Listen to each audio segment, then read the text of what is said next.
Well hi guys, welcome back to another review video. जहां पर thumbnail से तो आपने समझ ही लिया होगा कि मैं किसके ऊपर बात करने वाला हूं। हाँ, आप सही हो, मैं बात कर रहा हूं जोकर 2 के ऊपर। तो फाइनली मैंने कल 3:30 बजे का शो देखा जोकर 2 का, और सच बताऊं तो ये मूवी पर्सनली मुझे कैसी लगी मैं इस वीडियो में यही सारी चीज़ें बताने वाला हूँ। तो 3, 2, 1 वीडियो स्टार्ट करते हैं। खैर मेरे को ये बोलना नहीं था, मगर मैं फिर भी बोल रहा हूँ, कोई बात नहीं। तो डायरेक्ट आते हैं मुद्दे पर। अब देखो, मूवी बनाई किस लिए, ये सारे क्वेश्चंस मेरे माइंड में उठ रहे थे, लेकिन मूवी देखने के बाद मुझे समझ में आया कि हाँ ठीक है, अब मैं समझा कि ये आर्थर फ्लिक की स्टोरी दिखाना क्यों जरूरी था।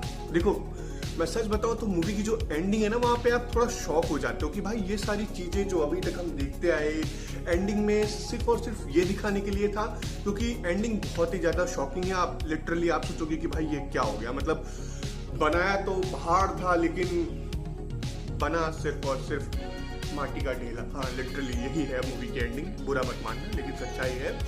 और देखो, मूवी की स्टार्टिंग में मुझे जितना भी मुझे फर्स्ट हाफ में पता चला कि भाई मूवी में जोकर की स्टोरी को फिर से एक बार हमें दिखाया जाएगा कि उसने पार्ट 1 में क्या कुछ किया है।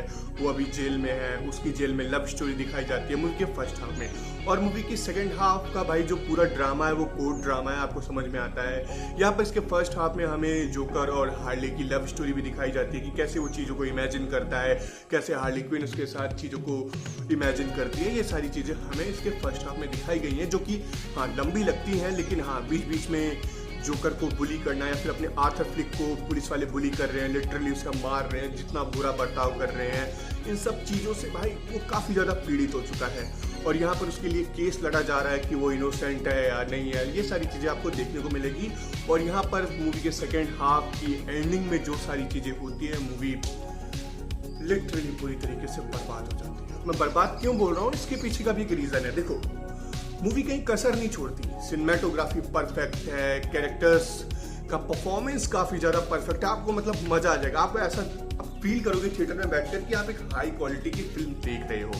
मगर इन सब के बावजूद भी जिस तरीके से मूवी की एंडिंग होती है ना, वो बिल्कुल सेटिस्फाइड नहीं होती।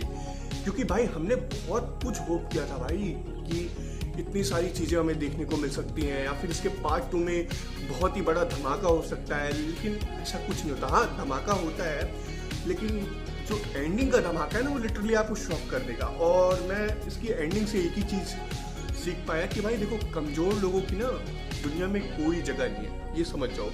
क्योंकि भले ही आपके पास कितना फेम हो, कितना मर्जी फेम हो, लेकिन अगर आप वीक हो ना तो आप कुचले जाओगे। और ये सारी चीज़ें हमारे आर्थर फ्लिक के साथ होती है, जहाँ पर उसके इस डिजीज़ के बारे में बात किया जाता है कि वो क्या स्प्लिट पर्सनैलिटी डिसऑर्डर का शिकार हो चुका है, या फिर उसे बचाने की कोशिश में ये सारी चीज़ें बताई जाती है। तो देखो, ये सारी चीज़ें आपको देखने को मिलती है। एक तरीके से ड्रामा चल रहा होता है, बीच बीच में आपको उसकी इमेजिनेशन के सॉन्ग्स भी सुनने को मिलते हैं, जहाँ पर यार वो अपने प्यार के फूल अपनी इमेजिनेशन में खिला रहा होता है। तो हाँ, ऐसी सारी इसकी स्टोरी है। लेकिन एंडिंग में जो किया है इन्होंने भाई, फिर स्पॉइलर दे दूँ तो नहीं देता, क्योंकि स्पॉइलर के बारे में मैं अगली वीडियो में जरूर बात करूंगा। लेकिन हाँ, मूवी की जो एंडिंग है वो आपको शॉक करती है। और ये मैं बार बार इसलिए बोल रहा हूँ क्योंकि देखो, आप स्टार्टिंग से इतना कुछ बिल्ड करने की कोशिश करते हो। देखो, आपको मूवी में वही सारी चीजें देखने को मिलेंगी जो पार्ट 1 में देखने को मिली थी। बस हाँ, यहाँ पर इस बार अपना आर्थर फ्लिक जेल में है और अपनी सजा को भुगत रहा है।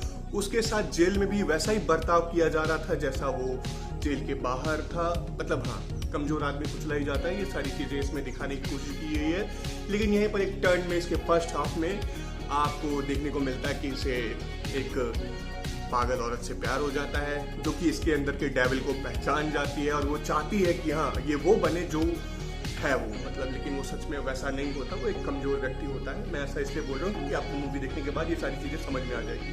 अब ओवरऑल ये मूवी ये मुझे देखो अच्छी लगी, ऐसा नहीं है कि मुझे अच्छी नहीं लगी। लेकिन क्या है ना कि जब आप चीज़ें तैयार कर रहे हो फिर अचानक से चीज़ों को डाउन कर देते हो तो बहुत बुरा लगता है। और ऐसा ही कुछ इसका एंडिंग करता है, क्योंकि इसका एंडिंग को भाई काफ़ी ज़्यादा इम्पैक्ट डालना था, लेकिन इतना इम्पैक्ट डाल नहीं पाती।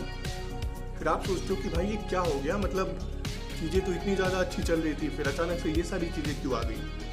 हाँ, तो यही है जोकर 2 की स्टोरी, जो कि पर्सनली मुझे लगता है कि इसके पार्ट 1 में ही से एंड कर देना था। पार्ट 2 बनाने की ज़रूरत नहीं थी, क्योंकि चीज़ें बर्बाद हो गई कुछ। मूवी की सिनेमेटोग्राफी परफेक्ट है, लेकिन हाँ चीज़ें बर्बाद हुई हैं। अगर आप मूवी देखोगे तो आपको समझ में आएगा। अब आपको मेरा रिव्यू कैसा लगा प्लीज़ कमेंट करना, और होप करता हूँ आपको वीडियो पसंद है। अगर पसंद है तो प्लीज़ लाइक करना और चैनल को भी सब्सक्राइब करना। मिलता हूँ आपको अगली वीडियो में, तब तक के लिए बाय बाय।